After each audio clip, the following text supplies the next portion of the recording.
This video is about slavery and the Southern economy, which is one of the underlying causes of the Civil War.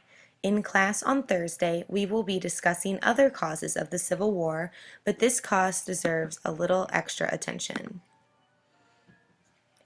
According to the Civil War Trust, beyond the moral dilemma caused by slavery, the country's two regions also faced a deep economic divide.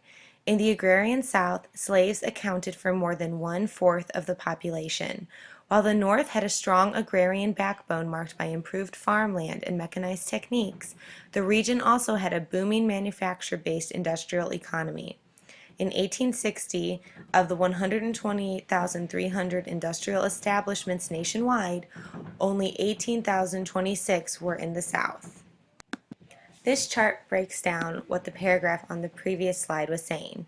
As you can see, there are many differences between the northern and southern economies of the United States during this time. For example, while the North was rapidly urbanizing, the South was staying predominantly rural. In addition, the North accounted for 90% of the nation's manufacturing, while the South only accounted for 10% of it. The landscape in the North was dominated by small farmsteads, whereas in the South, it was large plantations.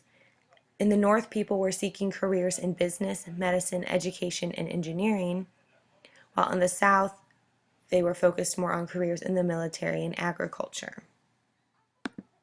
So, how does slavery tie into the economic causes of the Civil War? Well, who was performing agricultural work on plantations? It was slaves. But not everyone had slaves. Not everyone was a large plantation owner in the South. However, they still would defend slavery. Now, in the past, many Southerners did see slavery as a necessary evil. They might not have agreed with it, but they did think it was crucial in order for the South to continue running the way it was.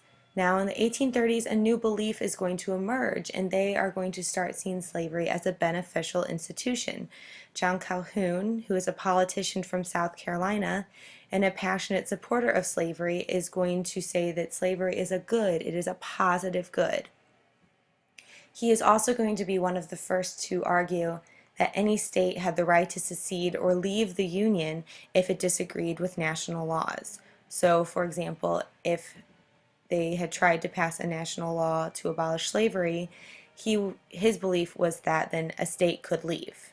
So why was slavery so important to the South? Well, number one was just simply racist beliefs. Many Southerners believed that God made black people to work for white people. Another reason is that the Southern economy was based on agriculture, and like I said before, the working of plantations was dependent on slave labor.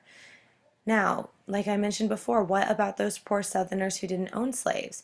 Two reasons.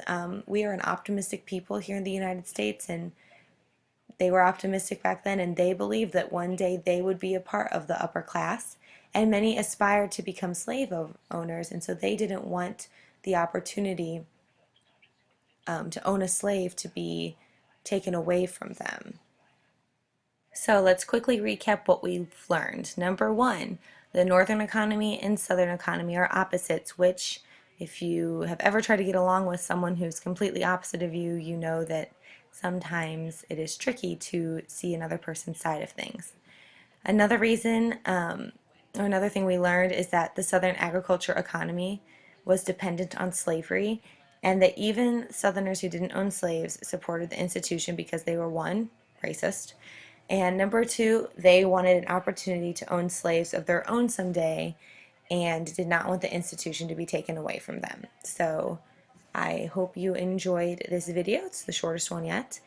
And make sure you are ready to apply this knowledge in class on Thursday. Thank you.